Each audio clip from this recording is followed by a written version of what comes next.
Hey, welcome to another episode of Masscast. This will be number 73 for us. Yikes. Yeah, we'd be going a lot quicker if we could actually just keep up with our schedule. But hey, we're here. We're trying to get this through our mask episodes. We're on episode 57 today, Mm-hmm. and I think it's a little bit better than what we've had for the last 20. I'm guessing. I don't know. We've I had a can rough almost patch. guarantee it's best. It's better than the last one that we Yes, watched. I will. They used masks in this episode, so it's better than the last one. That's it. So yeah, we Yeah. we it's been a good ride. We've been tremendously busy with our own personal lives and a couple projects, but we're back in the well, at least on my side, we're in the Mask headquarters, and he's right in the Mask Cast studio there. Yeah, Yeah, right in the logo there. Having fun with these backgrounds now, and you need to uh, shrink your head just a smidge, and you'd have the perfect headphone right there. lean back a little bit. No, we appreciate everybody coming along and watching our recording sessions here for the podcast. Hope you are downloading the podcast when you can, because, like I say, a lot of the times I do add in clips from the episode, and it makes it a much more uh, better listening experience, we'll say, Yeah, than hearing all of our screw ups and edits and Wyatt having to check on a baby and all that stuff. that But such is life. So you get this is kind of the behind the scenes of you get it all. Masscast. Yeah. I need an So on-air light. That's the next thing. I'm gonna order one. I found one. awesome. Okay. Uh, Well, we're that's when I get closer to my studio. Whenever I get it built. So yeah, looking forward to that.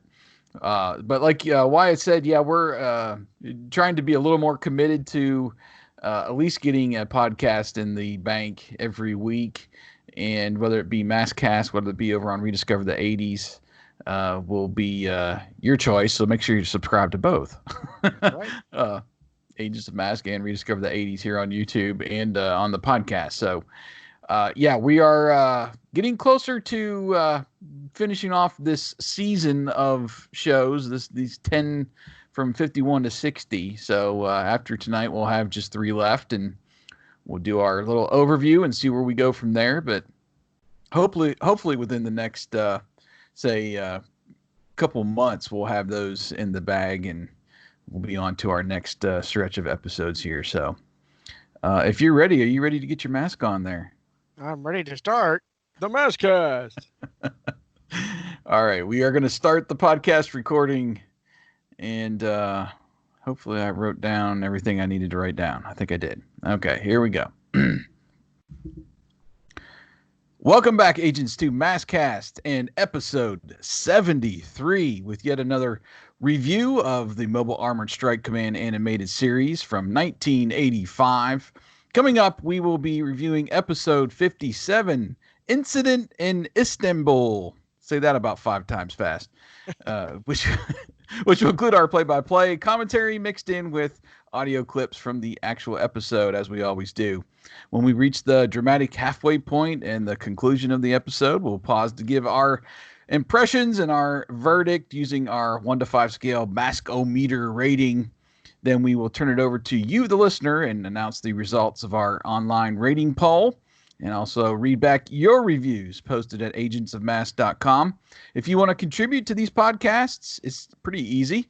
Just visit our website, agentsofmask.com. Look in the right-hand column there, and you'll see the Maskcast assignment. There'll be a picture.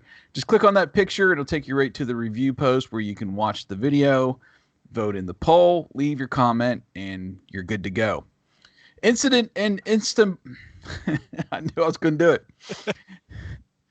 Incident in Istanbul was originally broadcast on December 17th, 1985 in the United States, and follows Venom, who hijacks an armored car in Istanbul, stealing Constantine's chess set, which contains secrets to finding his golden crown. It's up to Mask to stop Mayhem and his crew. I'm Jason, one of your hosts of Maskcast. With me, as always, is my longtime friend and fellow co-host, the Rex DeForest to my John Candy.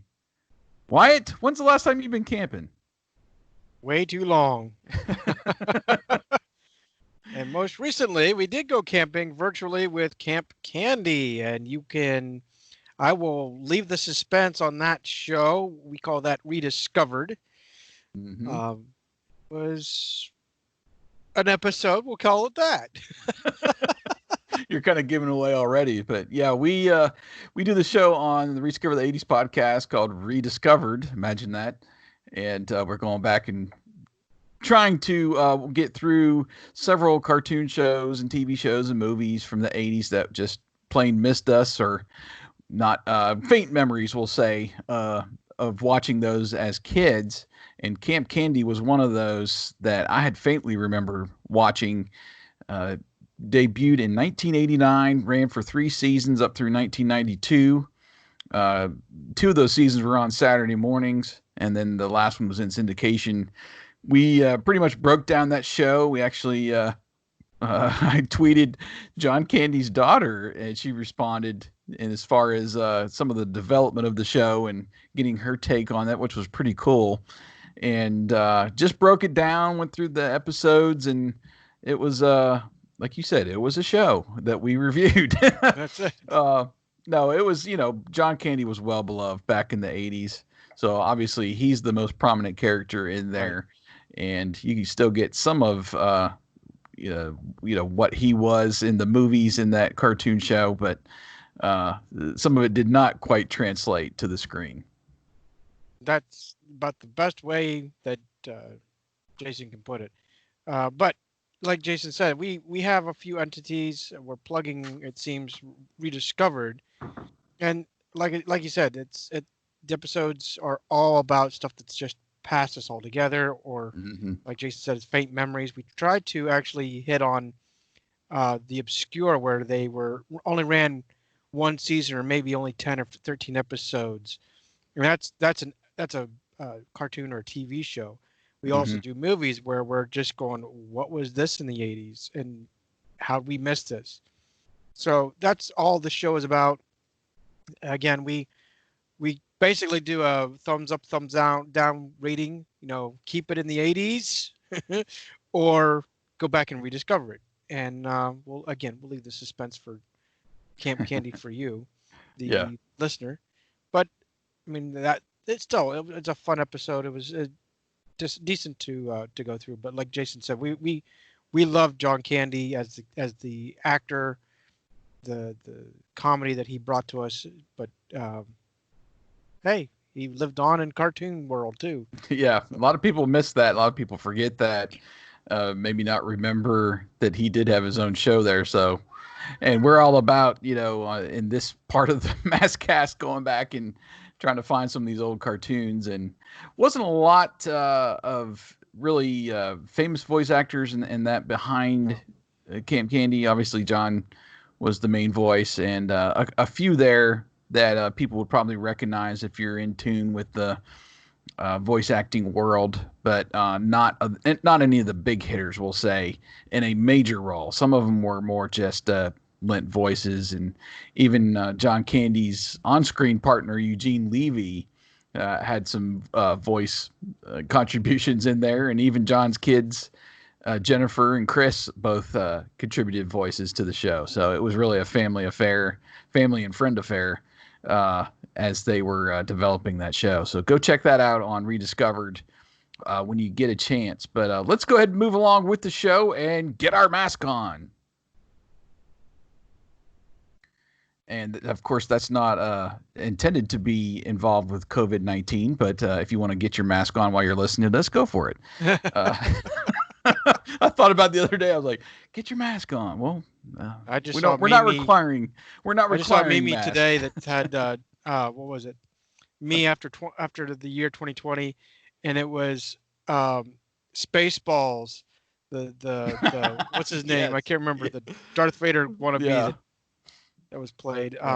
Darth Helmet. Darth Helmet. Yeah. And you see Rick Moranis, the helmet And it, just right after he'd been wearing that for so long, he goes, "How can you breathe in this thing?" Yeah, man, I can't breathe in this thing. Yeah, Yeah. and that was the image, and it was like hilarious. That's spot on. That's Yeah. right for this year. Yes.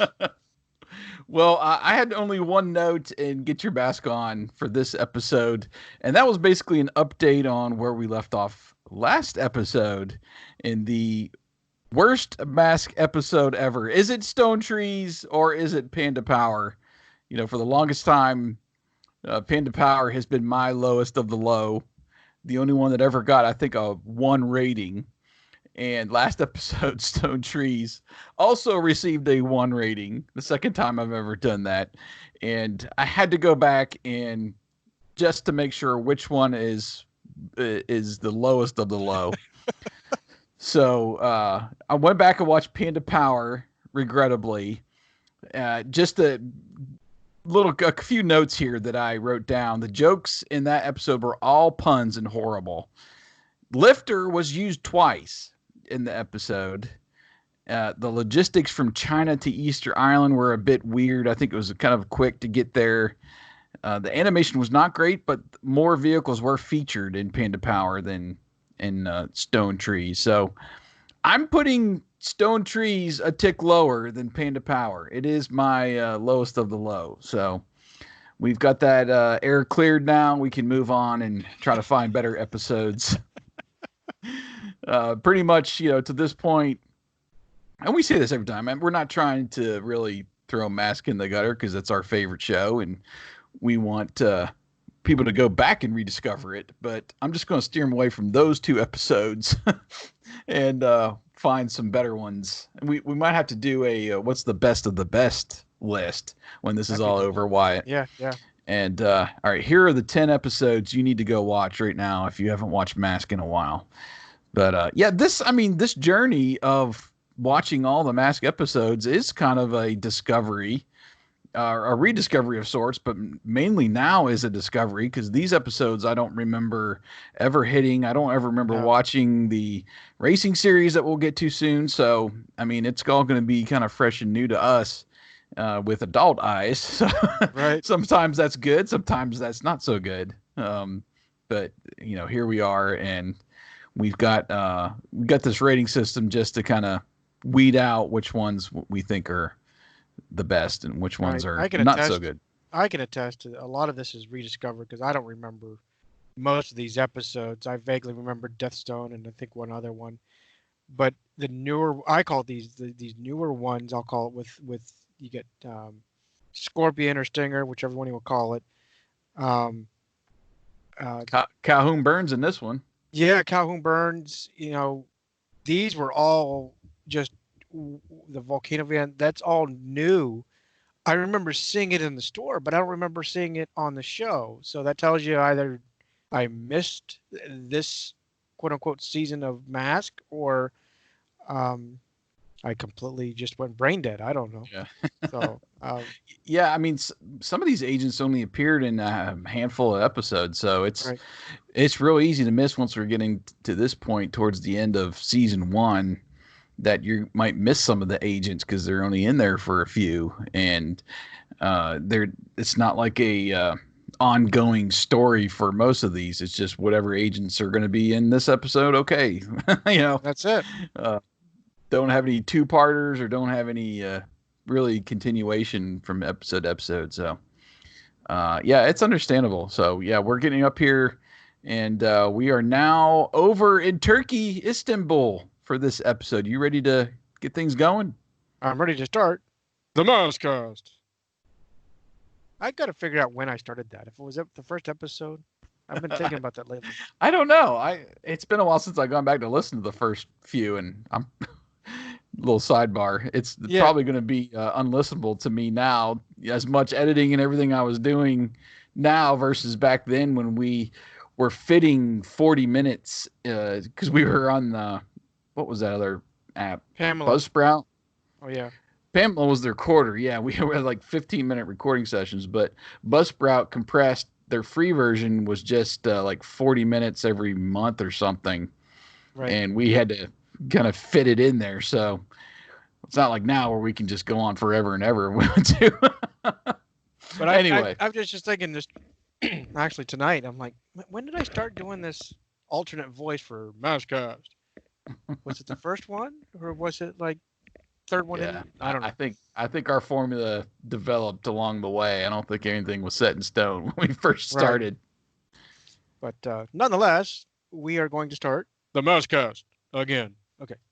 So we pan left across a shipyard with Thunderhawk being lifted by a hoist or a crane from the ship to the dock. Nearby, a group of men appear to be loading some cargo into a van. At first, I thought this was like bad guys, sneaking around, Mm. being right in front but under their noses. Instead, we see Scott and T-Bob shuffle up, with Scott commenting that it must be one expensive chess set. And here, I had to change the name because I swear Scott said Memphis or something to that like. Yeah. I went back and changed it too because I didn't catch his name. Yeah. And it's a two-part name because he calls him Mehmet and then he calls him Mehmet Bey at different points. So anyway. Yeah. So to which he meaning Mehmet, Memphis, Mouse, replies that they are pleased to have it returned. Scott mentions that it's a national treasure, with Mehmet adding that it once was owned by Emperor Constantine.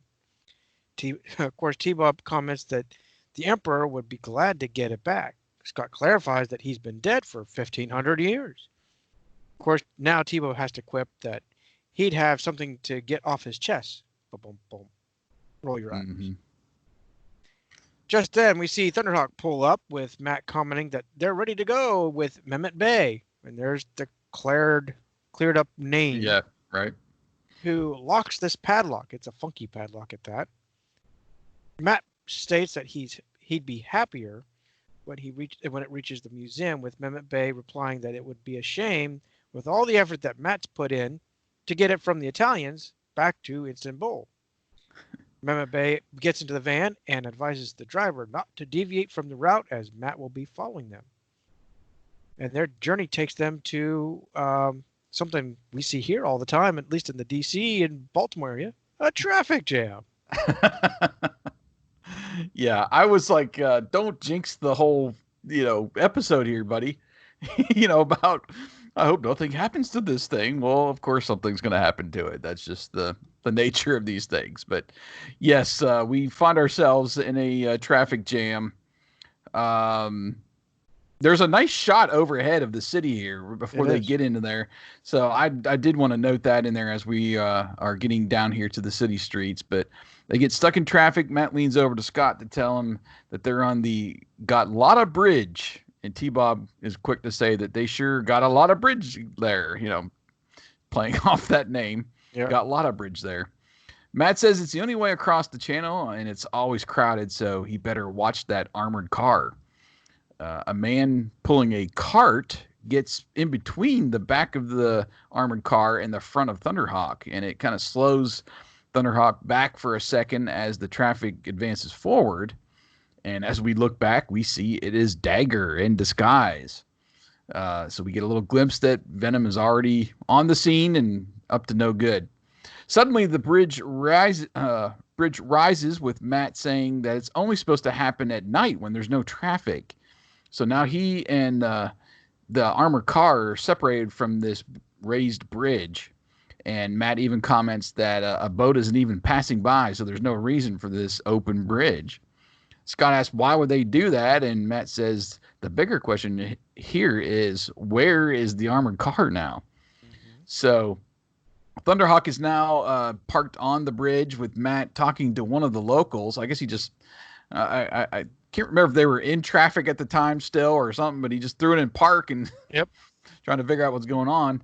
Well, Scott and T-Bob, who had not been told on camera to stay in the car, decide that it's a good time to exit the car. T-Bob even tells Scott they're supposed to be in the car, not to wander off. Scott kind of brushes him off and wants to go to the cafe nearby. But then he notices something and he calls for Matt. Scott shows him the armored car is nearby. Matt runs up and says it's abandoned, with T-Bob suggesting that maybe they were just hungry. which is they're right next to that cafe there. Matt doesn't think so. It's not as simple as that. Scott says maybe they had car trouble. And Matt doesn't think so either. And as he walks to the rear of the vehicle, he kind of looks at the lock and has like a little flashback here. This was actually pretty good. I like this. Yeah. So he's basically remembering the back of the truck as Mehmet locked it. And he notices it's a different lock on the back of the truck and exclaims, "They switched cars." And Matt tells Scott he needs to drop him at the hotel so he can go track down Mehmet. Scott complains as usual. "Oh, Dad," says it was just getting interesting. So we fade back to the hotel now. Right, and that's where Matt suggests to Scott that he could go to the Grand Bazaar, while T-Bob says he doesn't want to visit anything bizarre, obviously. Scott's elated to visit since Matt clarifies that it's a market with souvenirs and eateries. And of course, T-Bob is all too eager. "Oh, you said the right magic word." Yeah, so does T-Bob eat now? I mean, well, I thought it was actually him picking on Scott because I guess Scott like inhales food now. I don't know. I figured it was already a pun for Scott. I thought it was just another, human Emotion. Characteristic or trait that they're putting on T-Bob, that he gets hungry. So of course. So at the Grand Bazaar, the duo look around with Scott enticed by this curved sword in this little shop. The clerk asks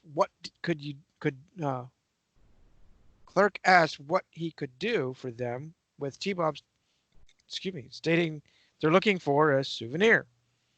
He rattles off basically a riddle, and then Scott asks for the sword with him, saying to T-Bob, "Pay him, T-Bob." As he walks out of the store, he's elated. So he chuckles that. I kind of chuckled at this because now I guess T-Bob is the money bot. Well, he was going into his little compartment there like he's ready to pull out some money. They almost like stopped him short, though. He was like mid-sentence, and I'm not sure what necessarily happened here, but yeah. So as irresponsible as Scott is, you don't want him running around with a wallet full of cash. So then T-Bob trots over to the counter with Scott impressed and getting ready to fork out the money. But Scott is impressed about the size of this sword. It looks like Bruce's samurai sword at that, and suggests they go back to the hotel. Well, then he notices that T-Bob has not followed him outdoors. And then he hears him yelling for help as the clerk is hauling him out the back door. Mm-hmm. So Scott hears another cry, "Down here!" And he follows into what looked like a cellar or some lower level building, subway. I don't know. Tunnel. Yeah. It looked kind of like a subway at first. Right. So then Scott explains it's an underground reservoir as he enters in, with T-Bob still calling for him. Scott shouts to bring him back, with the clerk clarifying that the sale was a trade. The scimitar, which is the sword, for his little friend, which is the riddle he rattled off because I couldn't figure out what the riddle was anyway. Scott then jumps into a nearby rowboat and shouts, "He's coming, T-Bob!" So now Go ahead. No, go ahead. I said now we are cutting over to a radar image in Thunderhawk. Yep, we're back inside Thunderhawk. Matt tells the onboard computer to set for a frequency search, well, whatever that means. Matt then, I didn't understand what they were exactly scanning for, what frequency. Matt then tells the computer to enlarge and home in on the target. And the computer identifies the target as the Castle of the Seven Towers, which was a former prison. Matt arrives in Thunderhawk, and the doors are open on the armored car, and men are just laid out on the ground. And he runs up to Mehmet. He asks if he's all right. He says yes and no, that he'll be better when they get the chest set back.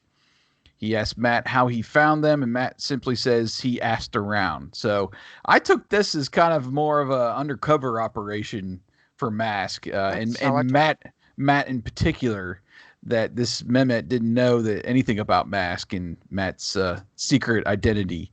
So Matt asked him if he saw anything, He says just a bright flash. He lost consciousness and woke up here with his driver alongside.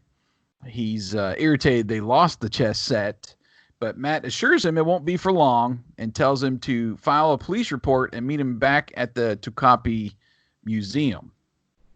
So now we cut back inside Thunderhawk and we're ready to call up the team. Matt requests a satellite link to the mass computer, and we see the satellite now, which is pretty cool. I mean, first time that I think I've noticed this, but we see the satellite kind of out in outer space, and it's moving around, as to, tune in and beam the signal. I think this is actually the second time we've seen it. There's been one Okay. episode where everything finally like synced in, but they had everything going. Like they probably needed, an extra minute here or wherever to fill it all in. So you had the call up, you had the satellite animation, you had the agents, then you had the agent, the whole lifting room and charging and everything. So it was a full complement, not this, we're going to piece it together because we need to tell the story more or whatever their thoughts are. Right. But I was glad to see it because I hadn't remembered that they had done that before. But Matt requests the best agents and specifically tells the rendezvous point is the Tucapi Museum. So the computer selects Julio Lopez, and that aerial recon may be essential. Julio is playing chess, I guess, with himself. Didn't see anybody else in picture, but he's still in his hospital garb or doctor's outfit. I think he even had a mask on his face. And he gets the signal, which is the wrong sound effect again, and just puts down the chess piece and leaves. And then Calhoun Burns is next with Raven because an amphibious vehicle could be essential. He's in his house, I guess, with maybe a brother or I don't know who the people were in there, but they're around this table and a lady's pouring him and this other guy a drink. And before she can quit pouring, he gets the signal and he's out of there. So she's left there just kind of pouring out the drink into nothing. And finally, we get Gloria Baker for her vehicle being adaptable as a submarine. She has a club in her hand in her kitchen, but she's, I think, in her garb, her karate, outfit.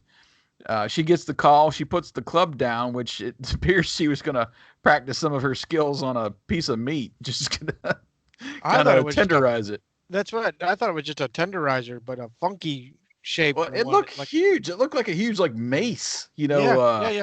Medieval people would use. So I think that's what it was for. They were kind of hinting at, all right, this is something maybe a ninja or a martial artist would use, and she's just simply tenderizing some meat in her kitchen. So the selection is complete, and now we cut out to our first shot of Venom with Mayhem, Rax, Vanessa, Dagger, and Bruno huddled around this chest. But we didn't get agents approved, and we didn't get an assembled mobile armored strike command. Well, that's true. Yes, we did not get the full. Like you said, it's a rare thing that we ever do. I know. So, like Jason said, we cut to the Venom team, where we see Vanessa saying that the package is not the worse for wear. That was Miles. Miles is saying that he's already cutting into Vanessa, saying the package is not the worse for wear with her driving. Of course, she replies that now if only Rax can remove without breaking it. Of course, Rax has to get his jabs in there and says that he's glad that he rigged the bridge or she'd have nothing to drive. But then she has to one-up him and says that good thing Bruno set it off while he was busy stuffing his face at the cafe. So as Miles takes the box, Dagger states that it's almost like Christmas. Okay. Miles instructs Dagger to take this headscarf off while he opens the box. Vanessa is not impressed that it's only a game. Miles adds that it is, and the winner takes all. It was all Constantine's. He adds that there's a bonus. Pretty good line. It is. That was actually a good one. Yeah, I like that line. He adds that there's a bonus to whomever finds the next clue. Dagger reaches in and bumps the chess set with one of the pieces falling out and breaking. Miles nearly cusses him out. I mean, he was pretty sore. You stupid, clumsy blockhead. That's Yeah. it. And as he stumbles backwards and he falls into a pond or I'm sorry, a fountain or some kind of pond. I don't know what was Yeah. behind him. And then the water washes over the fragments, with Miles noticing that it revealed diamonds, 2 of them. He quips, "Thank you for the message, Your Majesty." So I guess Dagger got the bonus there. That's it. So back in the boat chase, Scott is pursuing as he watches the guy turn down a tunnel. Then we hear a rush of water with Scott looking ahead to a waterfall. He shouts and yells, "Help!" And we get to our commercial break. And Pretty abrupt. Very abrupt. Almost like a soap opera. Right. What are you thinking of so far? Sorry, I'm making one more note. It just came to mind. I do that often.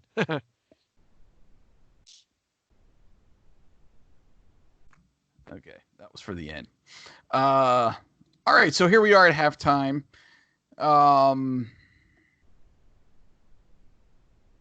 There was a little tick for the motion when the truck and Thunderhawk initially leave the harbor.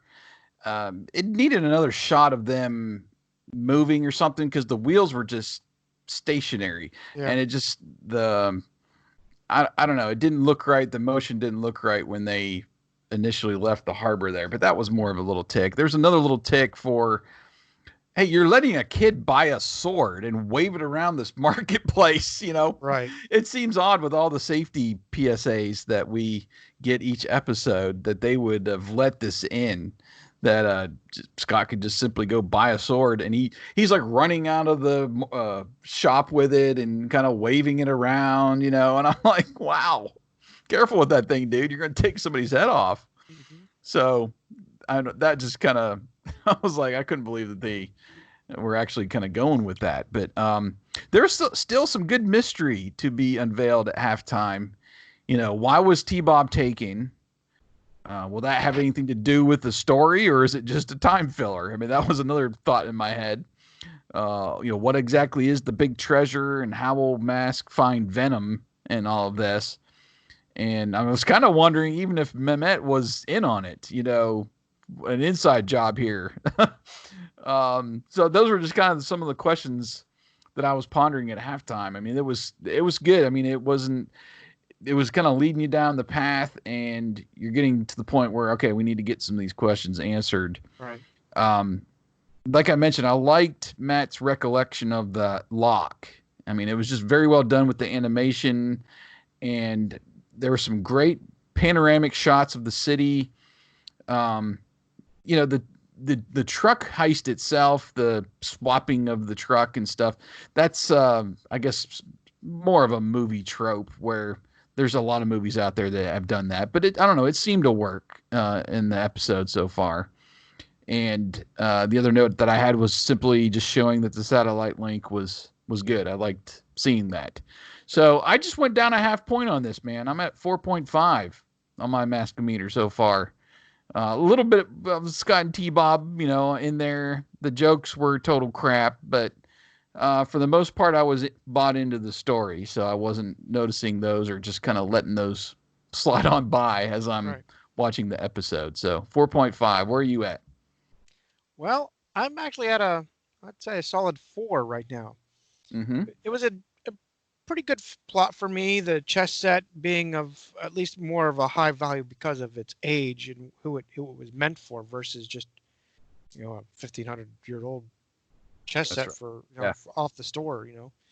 I like the little suspense they had at the bridge and losing the truck. You got the guy, which was Dagger, just blocking him for a little bit. The duo seemed to have their own adventure, completely not at all related. Usually you can see it's going to relate, and I knew it was going to relate in some form, but this one was like not knowing what we know now, the next part. I'm like, this is completely on their own. He's having to rescue T-Bob, this is all there. This is the masked duo having their own little adventure. That's right. And hopefully they're not doing anything to collide or whatever back. But again, they weren't bothering Matt that much. The puns were tolerable, but wasn't overbearing like the last episode. Holy crap! See, I liked him in the last episode. That was I the know thing you I pulled did. It out. would irritate the piss So- out of me, which I don't know. Understand? I try to give him the benefit of the doubt, especially T-Ball. But man, To each his own. yeah. Like you, the look of Matt, trying to do a flashback of the locks. But I would have cued on the locks, not the whole truck. To me, it was just the padlock that changed. So did they take the chest set and padlock it? No, that was me. But I they was changed the thinking truck. they just had a decoy and they had threw a padlock on the back of this truck that looked identical, Right. and they basically hijacked them, took that truck and left that one behind for them to find. So Right. that was And my take. I did take note this episode. They actually had the cartoon characters blinking. That was a regular thing. It wasn't, I won't say constant like we might see on modern cartoons, but they actually put the effort in the drawing to have the cartoon characters at least blink a few times. Mm-hmm. So to me, that was all good stuff. I dinged them because I was disappointed on the call up. Where's the freaking assemble? Where's the approved? Come on. And we got a hint of the suspense, but it kind of like it was slapped against us. It wasn't usually there's I don't know, 2 minute, 3 minute piece story, Mm-hmm. and then we get the suspense. It's not oh, here's Venom, we found the jewels. Oh, wait, 30 seconds. We got to do something for the dramatic commercial break. Let's go back to Scott T-Bob. He's going to go over to the waterfall. Yeah. Boom. It was quick. It was quick. It was too quick. And that's why I landed on a solid 4. I was disappointed with, like I said, the call up and the way they slapped this Great. Suspense together. Yeah.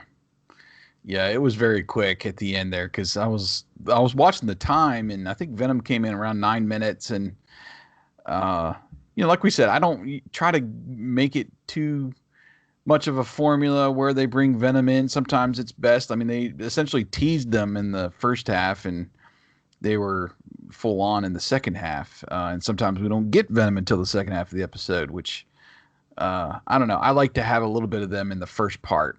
And we got that. So just was curious where they were going with that whole Scott and T-Bob sidebar there. Right.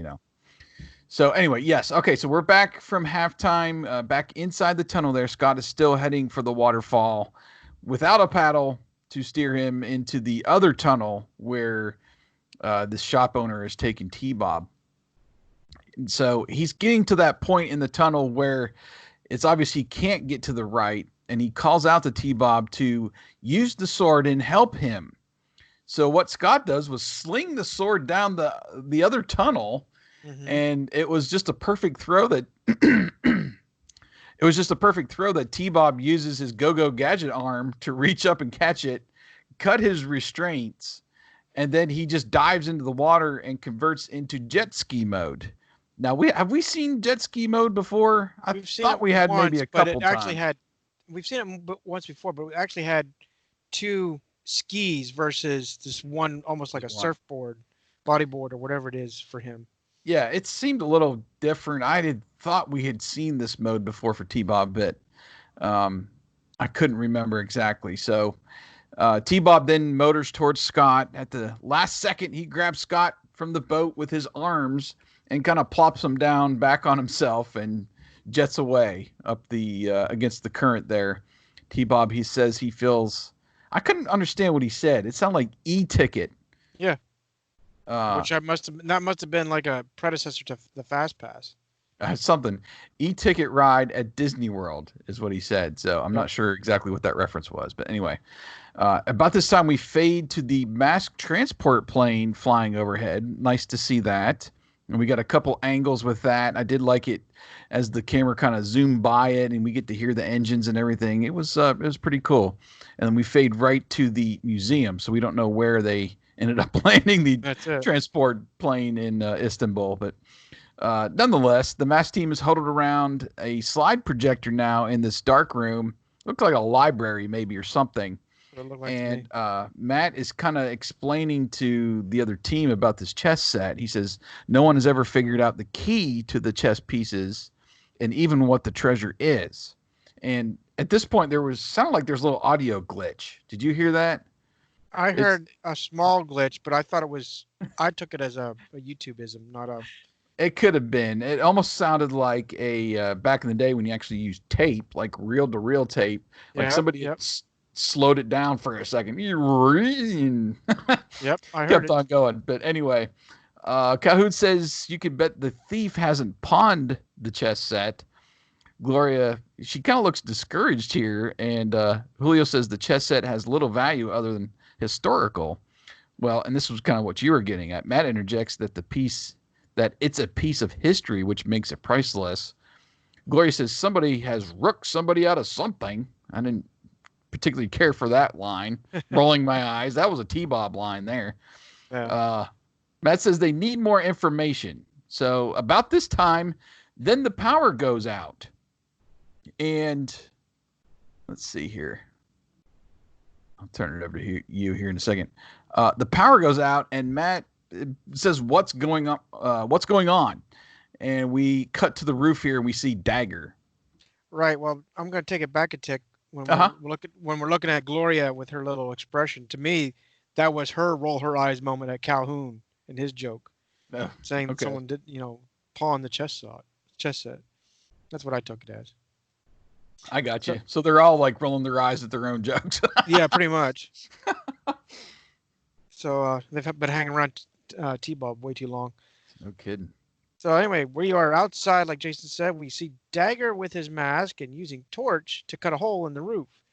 Bruno is trying to hurry up Miles, saying it's not easy to dangle on a rope, with Dagger joking he thought it was easy for him, then calls him a big ape. Bruno replies calling him a matchhead. Miles shouts for them to shut up, like always, and informs them they have 2 minutes before the generator kicks the power back on. Inside, Bruno takes a painting from the wall, then climbs back on the rope, raises out of the roof with Dagger jumping on the trapeze. So I guess they cut the power to disable the alarms. Is that what That's what I surmised. Okay. Yes. Yeah, I was trying to piece together why they cut it, but it really didn't matter anyway because Mask pretty much froze. Yeah, pretty much. So the power returns with Matt saying that they better check the galleries. The team looks around with Gloria saying, "Holy Roman Empire," as she notices. Batman? Yeah, really, more like Robin. As she notices the hole in the roof. As Matt asks what's mayhem after, he notices an area where a painting should be. It says they've stolen the mosaic, the blind Constantine.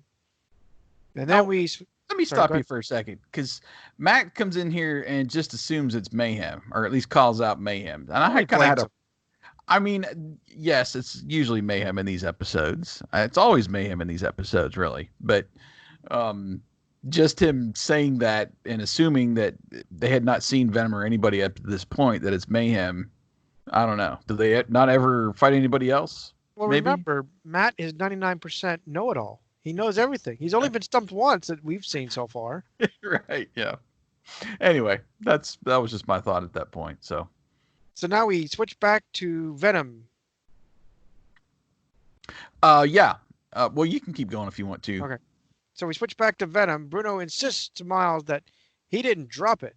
It was like that when he took it off, and he's referencing that there's holes basically in the eyes.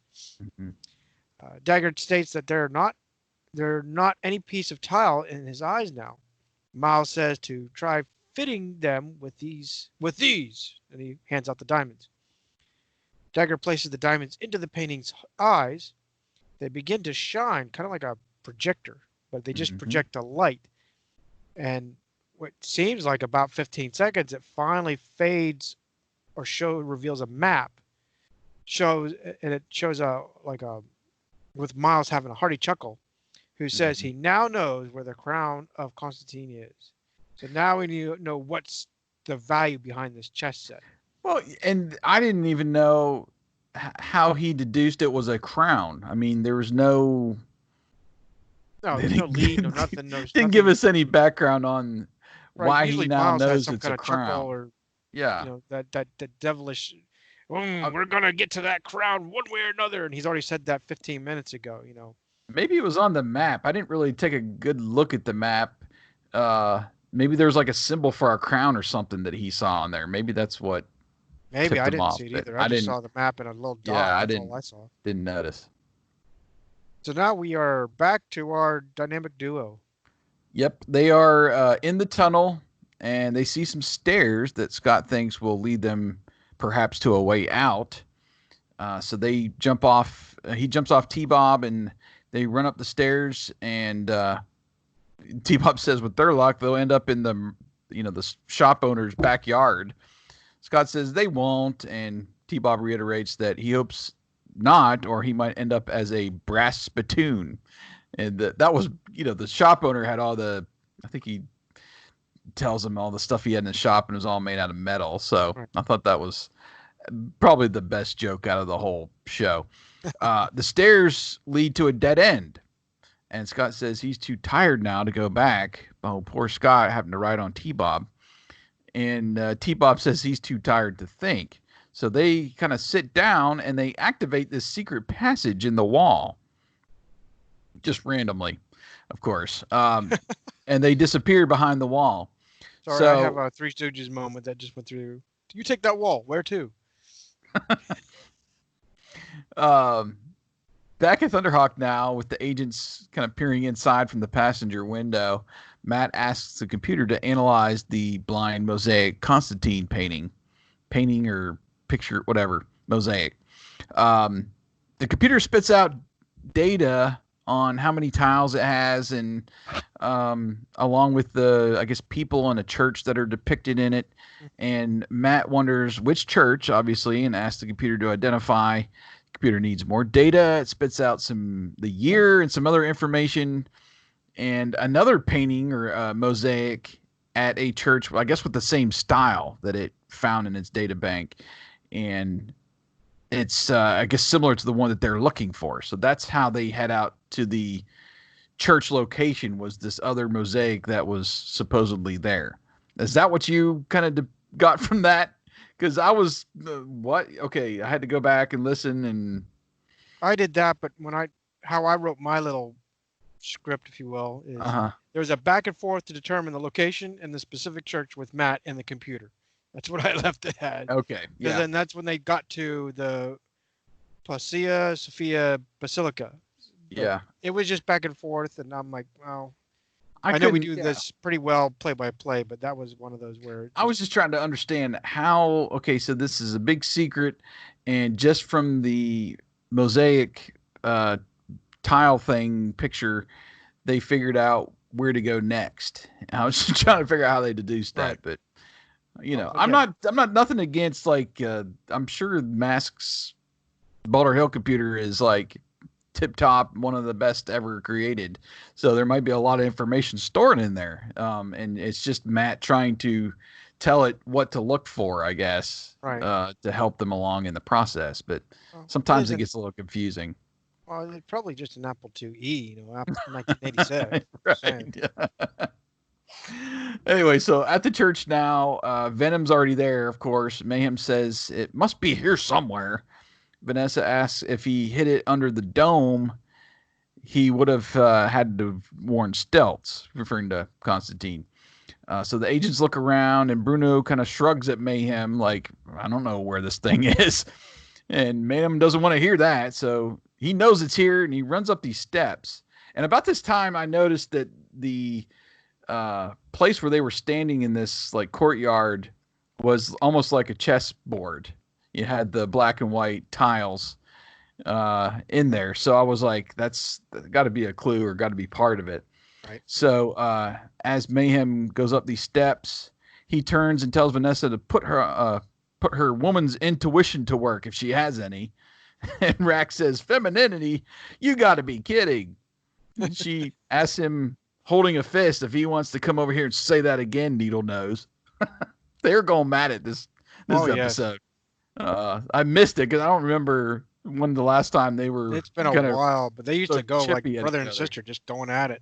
Yeah, or I don't know, maybe a little bit more than that. Anyway, Rax just trips in the middle of this courtyard here, and Vanessa calling him a clumsy crook. Rax says it wasn't his fault. There's a hole in one of these floor tiles. And, we would learn that these are little keyholes. I'm like, how are you tripping over a keyhole? He must be clumsy as hell. But anyway, Mayhem, let's see. Mayhem tells Vanessa to look at her area and see if she notices any holes in the floor. And then Mayhem tells Dagger to get on his knees and find the third keyhole at this point. I guess he realized they're a keyhole. Dagger says that he thought they were looking for a crown. He didn't sign up for this dusty, dirty kind of job. But anyway, they've got all 3 keyholes found now, and Bruno, Dagger, and Rax insert 3 of the chess pieces into the hole, and Mayhem tells them to turn them. How did he know which chess pieces to use? Anyway, yeah, the floor separates now, and there's a platform that emerges from the middle, and there are Scott and T-Bob, with T-Bob having the crown right on his head. That's right. Mayhem sees them and calls to Bruno.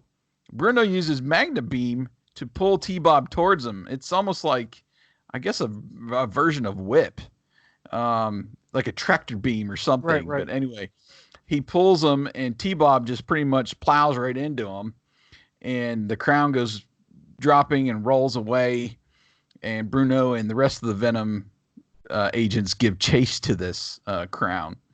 And Scott says he's going to see where they are going, while T-Bob says he'll see about hiding. It was a good one. To me, it was. Yeah, well, and then here, so the crown continues to roll down. They go roll down some stairs, and the agents give chase. And T-Bob's hiding place now is somehow now down below in the direct path of this rolling crown. And he kind of hunkers down. Bruno lazily uses Magnum Beam again to bring the crown to him, and T-Bob trips him, and it goes flying into this fountain.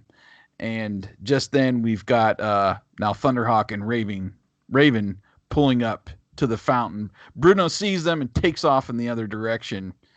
And now we get Matt asking Calhoun if he wants to take on that behemoth. And Calhoun's like, well, thanks a lot. But I guess so. And now we get Switchblade and Manta taking to the sky. Right, with for Thunderhawk, some reason. Yeah. And Thunderhawk takes to the sky with Manta, shooting lasers at him. This was actually to me, it was a good laser battle. Matt asked Julio for help, with Julio being blasted and saying that the big burrito has him grounded. Matt now is able to shoot his way to get Switchblade off of Julio. It works, but now Jackhammer is lighting him up. However, Julio is able to get Firefly turned around real quick. Yeah, and Julio uses his Super Stickum mask to gum up the turret guns.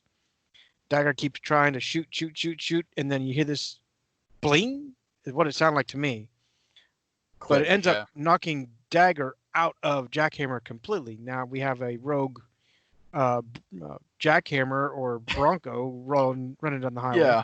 Well, it was like he stuck that stuff to the turret gun, and he's trying to fire it, and then finally it does engage, and then he's like not expecting it. It kicks him off the turret. But yeah, that was a little hint to Rax there, since we didn't get to see him much for the rest of the episode. No, we didn't.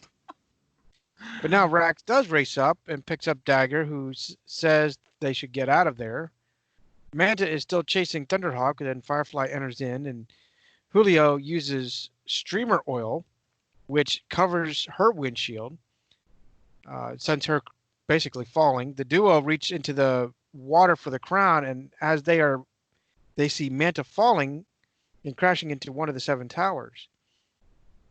The tower falls towards the duo as Thunderhawk blasts it into dust.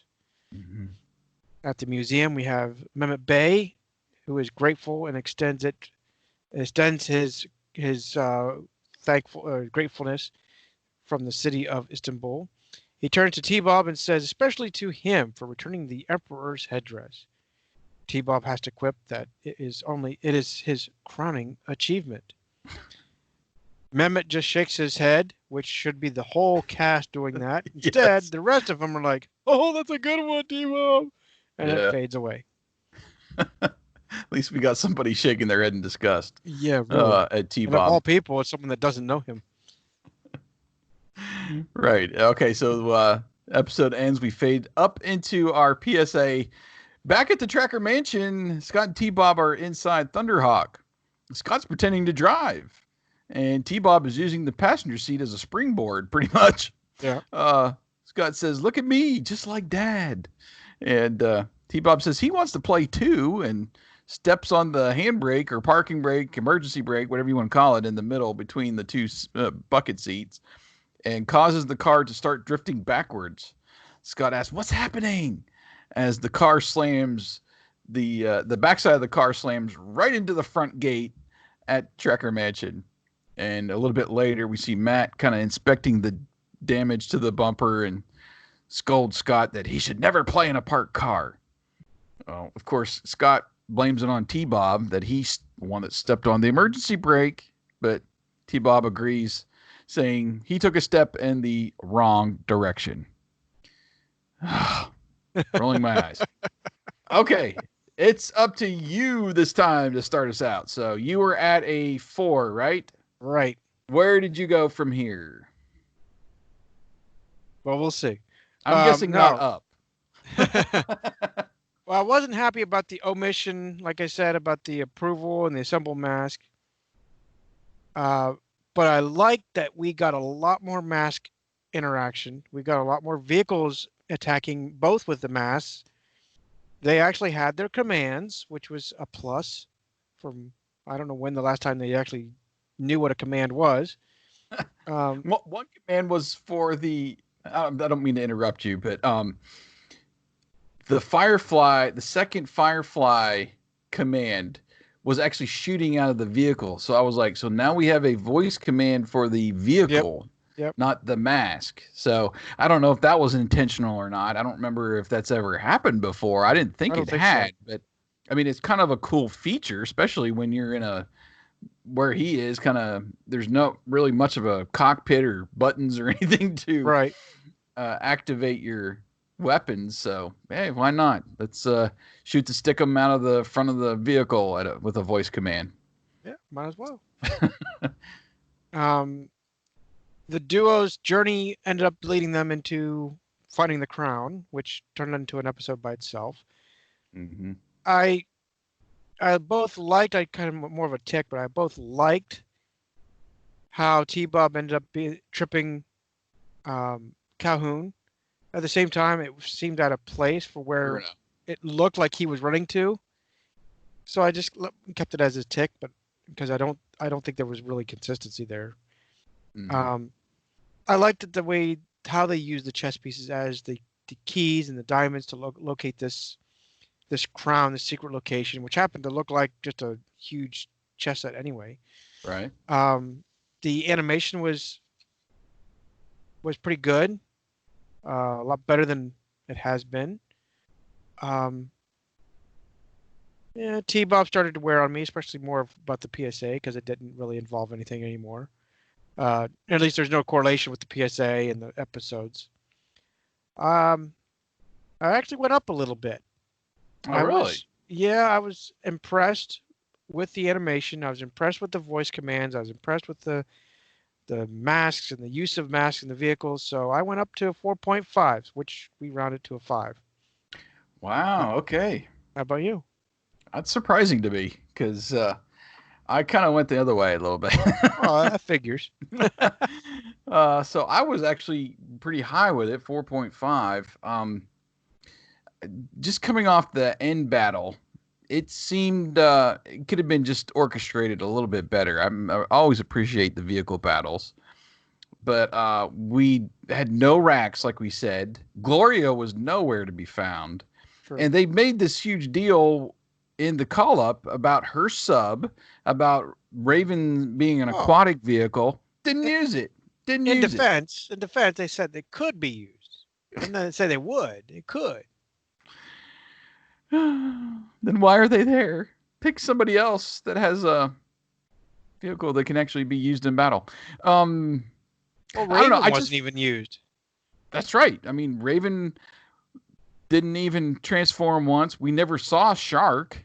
No. So, I don't know. It just felt like they had a scene or scenes that were like a water battle part of that and just had to chop it or something. Could be. I don't know. That was kind of disappointing to me because you've got Rax over here. You've got Gloria and Calhoun to have their vehicles and have a little water battle here, but didn't happen. And that was kind of frustrating to me. Especially, bring them in for another. They have a knowledge of Turkish culture or something. I don't care, but don't tell me that we're going to have a water battle. We don't have a water battle. All of T-Bob's jokes I didn't get any laughs out of this episode, really. There's just all puns, and I was like, roll my eyes, roll my eyes, roll my eyes. Yeah, and there was little to no payoff on that shop owner. I thought maybe that he was going to be in on it or kidnapping T-Bob with some piece to the puzzle here, but no, it was just basically a miscommunication between him and Scott bargaining for this sword, and we didn't get. It was almost like a coincidence or just a happenstance that they stumbled into Venom there at that same point. So it was. I just saw it as a time killer, which kind of sucked. But so basically, Scott and T-Bob found the treasure. That's it. Which that negated the whole reason to have those fun little secret keyholes and the painting and all that. I mean, they built that up so much as part of the adventure of finding this treasure, and I was really buying into that. But hey, we'll just have Scott and T-Bob mistakenly find this thing and throw them in the middle of this battle at the end. I just didn't like that. I thought that could have been done better. The masks were used, but except for the goop in battle, most of them were just like tools. We're using torch to make a hole. We're using Magna Beam to bring the crown to them. There wasn't really a mask battle. It was just more or less their functionality. But I was glad that they used them, obviously. Right. Some of the logistics were a little bit off. The mask agents seemingly hanging out there in the dark when they should have been out the door and looking at the galleries when the power went out versus waiting until it came back on. You know what I mean? Well, they forgot their mask, so they had no lights to, still mask light on. You're going to be hunkered down in that room. I don't know. That didn't seem like their personality, at least Matt, to me. He's more of the investigative person. The animation was good. I would say not great, but a couple, small little glitches took me out of the episode. But there was some really nice. The panning shot of all of the Venom agents was really great. When they hang I think it's when they put the diamonds in the painting, and you get this shot of just all of them standing side by side. Really well done. I've got to put that into a panoramic shot if I can and get it up on Facebook. But I just needed more explanation on how Mayhem knew how to use the painting with the diamonds and the chess piece keys. And we found out that, hey, if you destroy one of these pieces, you're going to find diamonds inside. Why weren't they just destroying the whole chess set? Right. And that would have destroyed the keys. So I like I said, there's just needed to be a little bit more explanation or a little bit better way to tell that story and make that adventure what it could be. So that's why the only thing that really kind of brought it down to me was I think it was set up to make for a really great episode, and you had all these great agents on hand. and to have a nice showdown at the end and the adventure overall, but the formula just didn't quite add up at the end of the episode as I'm kind of reflecting on it. So I pulled it all the way down. I'm at a 3 is what I voted it for. Just too many questions I had at the end, and maybe I'm over analyzing it, but I was really hoping for a little bit more at the end of the episode from halftime, and just didn't pay off for me. So any touch on our movie script there that you saw? Just a little bit there with the turrets where I don't think we gummed it up, but I think we still attacked Jackhammer in our script. Mm-hmm. And we ended up knocking it over, which actually takes out. I can't remember who we have as our. Bruno was in the turret. Yeah. Because we didn't have the where the person in the turret can drive the vehicle at the same time. We had Dagger driving the Jackhammer, and we had Bruno in the turret. Yeah, Bruno. Bruno was in the turret, and we essentially attack Jackhammer. It flings over, basically cracks Bruno's head or whatever. It kills him. I don't think we actually get too detailed. Just kills him. Yeah. And then Dagger's mad, pissed off. I can't remember if we get.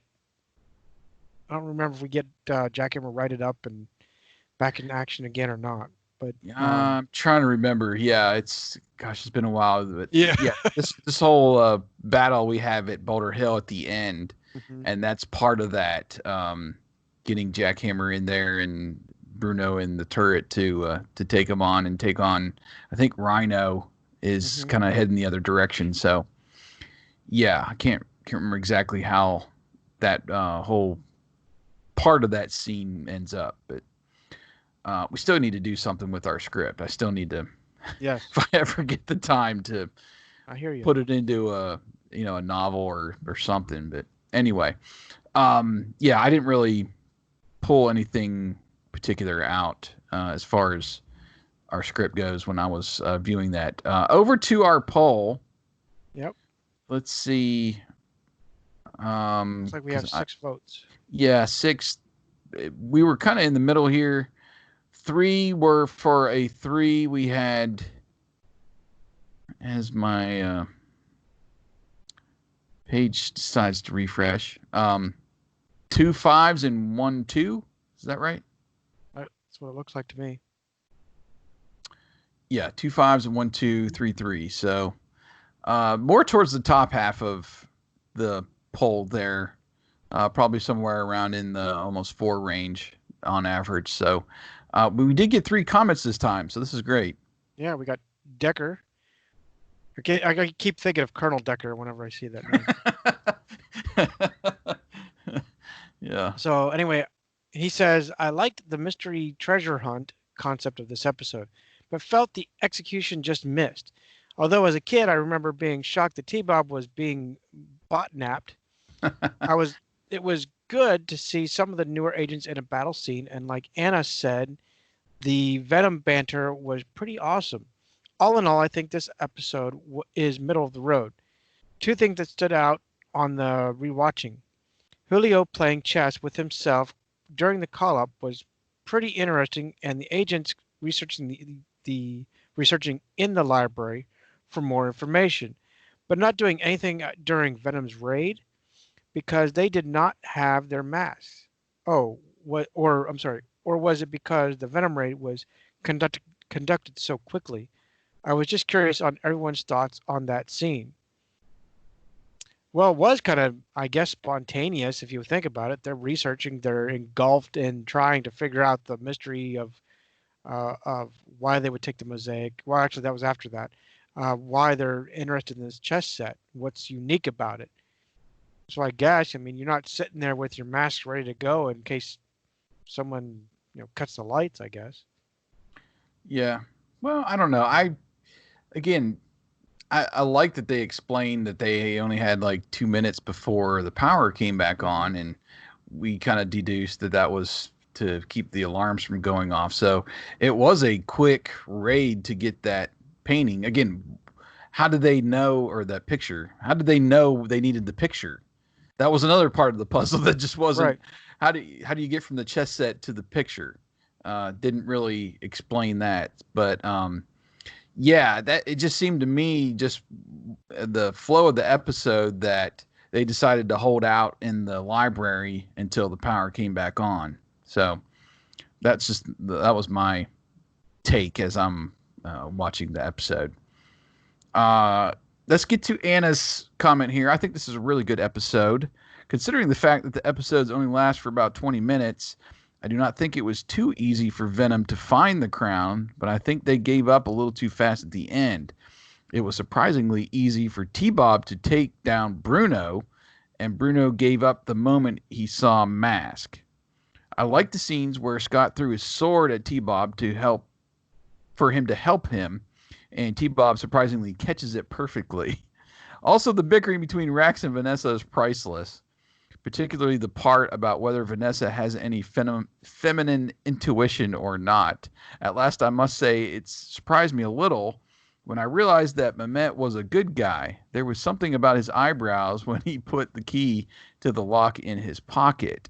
It made me suspect that he was cooperating with Venom, but this was clearly not what the creators had intended by the scene. And that's what I kind of took by that too. I mean, I was like, this seems a little shady here, and they're spending a little time on him putting the key in his pocket, and I don't know. He was, to me, a shady character, so I was kind of getting that vibe as well. But yeah, again, I guess a little too high thinking for a kids' cartoon show.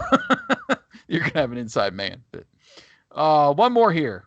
Right. It's from Choppin Simon. I gave this episode 3 points. Unlike the previous episode, there was a battle at the end, and I liked the part about the armored car. It was also nice to see some typical Turkish monuments. But the story is not surprising at all, and it lacks some excitement. It was pretty easy for Mask and Venom to find the treasure. There were no dangers along the way. Yeah, we've seen some of those Yeah. treasure hunting episodes where they had some obstacles, booby traps, whatever you want to call them, that were set up for them to make it harder to find the treasure. And that was a little bit of a problem of what I had too. I mean, Scott and T-Bob just stumbled into it with this wall secret passage Right. that it was just seemed random to me, and anybody could have found it between now and whatever hundreds of years before in that one little area that was a staircase to nowhere. So anyway, I just think that there was that's why I brought my rating down. There was some of those steps along the way they could have made a lot better. So thank you guys so much for commenting this time. It's really good to get some reviews and some other takes, as we are just 2 people and now we have 5 here. So that's great to get all those takes into the podcast. Yeah. Next episode now, episode 58, The Creeping Desert. A corrupt landowner hires Venom to destroy land in Acapulco, Mexico, rendering them worthless patches of desert, so Mayhem can buy up real cheap and restore the land later with an advanced hydration machine. Actually, I'm not sure if that's the landowner that's buying it up or if it's Mayhem, but we'll see how Venom is, I guess, incorporated into that. It sounds like they're a hired gun almost in this episode, which makes for interesting when we've had some episodes where they have been quote unquote hired by other people to help in their evil plan instead of just Mayhem's plan. So it's been a while since I think we had one of those where Venom's essentially there to collect some money and do the dirty work. Yeah. Most of it's been, Mayhem going for treasure or artifacts or something in the last several episodes. So this ought to be interesting. So stay tuned for that. Make sure you go over to the website. Once that gets up, I'll get it posted here soon after we release the Maskcast for episode 57, and get your votes in, get your rating and your comments in so we can include them in the next podcast. But I think that's going to do it for Maskcast 73, my friend. Yeah, I think so. And we want to thank you for being a part of Maskcast, and we invite you to be a fellow agent, fellow mask agent, that is, by participating in our Maskcast assignments, our voting, and of course, commenting on each episode. Stay in touch with us via agentsofmask.com or on our social media sites. Again, we invite you to join us again for our next episode of Maskcast. And thank And you we're all out. for being a part Yes. of us as we bleep and yawn and sneeze or whatever. I see you hit the cough button a couple times. Well, I try to do that every time. Yeah, sometimes it gets the better of me. I like to keep a little bit of water or something on hand to clear me up. But Yep, yeah, it's sometimes you get those little moments there, and that's all part of being behind the scenes, folks. So that's it. hope you enjoyed it. Hope you enjoyed the backgrounds there. I do like the one that you put up there. You got the Masscast logo on the Boulder Hill computer there. It's really cool Yeah, as your shirt is kind of blending in I there with the saw green. that. Now it does. I told Wyatt at the top of the show. I don't know if I think it was before we went on the air that he should try to get that green screen a shirt that color, and that way he's just a head. He's just like a floating head around. That could That be would be fun. great. I do it with my boys. We have a little green post-it note, Uh-huh. and I said, "Do you want to see something cool?" And I do this when I'm actually using the green screen behind me, and I'll do this around their face or something, and I'm like, "This is so neat." So in one of our touch-ups, oh, I can't say it right now. Um, when it turns off, I have post-it notes right here in the little corner to kind of blend in because you see that I have a pegboard up here, and it sometimes will show up on my son's videos that he does, and you'll see like one little thing because we've moved the laptop, which is also the camera, Uh-huh. one way or another, and it's like you can't fine tune it, fine tune it. Oh, screw it. Here's a post-it. So So does he have his own YouTube channel? he does. Well, it's actually under mine. So if you look for Infamous WB, you'll find me, but you'll find him too. He goes by Ink Dude 8. Okay. Yeah, I don't know how they came up with that, but that's it. He What's that he started. is that part of that video game Ink? What is it? Inky, or I can't remember the name of It's it. it's it's it's from Bendy is where it Bendy. started Bendy. from. That's right. So he started out doing a math thing called Prodigy. That's what he does in school. Um, and then it turned into he wanted to do Roblox. So now he's been just playing Roblox, just like some of these guys, 40, 50-year-old people that are sitting there playing a video game. And he's like, why can't I do it? You're Yeah. right. Why can't you? Downside is you can't get money for it, but Yeah. he's doing his thing. It'll come. It'll come. That's it. Well, I'll have to tell my boys that he plays Roblox because sometimes they still play Roblox and they've been Oh, into that world for a while. So he goes from Roblox to Minecraft, and anytime someone can play with him, man, you won't see him for hours. So Gigi now plays Minecraft. So we might have to get them hooked up there. They can play yeah, together really, and enjoy some time. he'd love So that. okay, well, there's a little plug for you, Infamous WV on YouTube. You There you can go. check out his son's videos and make sure you go over to Rediscover the 80s too. Subscribe to that as while you're over there as well. Just And got Agents of over Mask, 1,000 on it. Maskcast. Well, I'm assuming they're subscribed if you're watching it. If you're this deep into this video and you're not subscribed to our channel, okay, there's something wrong with you. Come on, man, just Yeah, right. subscribe. We've entertained you this much. Just one little click of the mouse or push of the finger. That's all we want. So That's right. anyway, thank you guys for watching, and we'll get on out of here. We'll see you next time. See ya.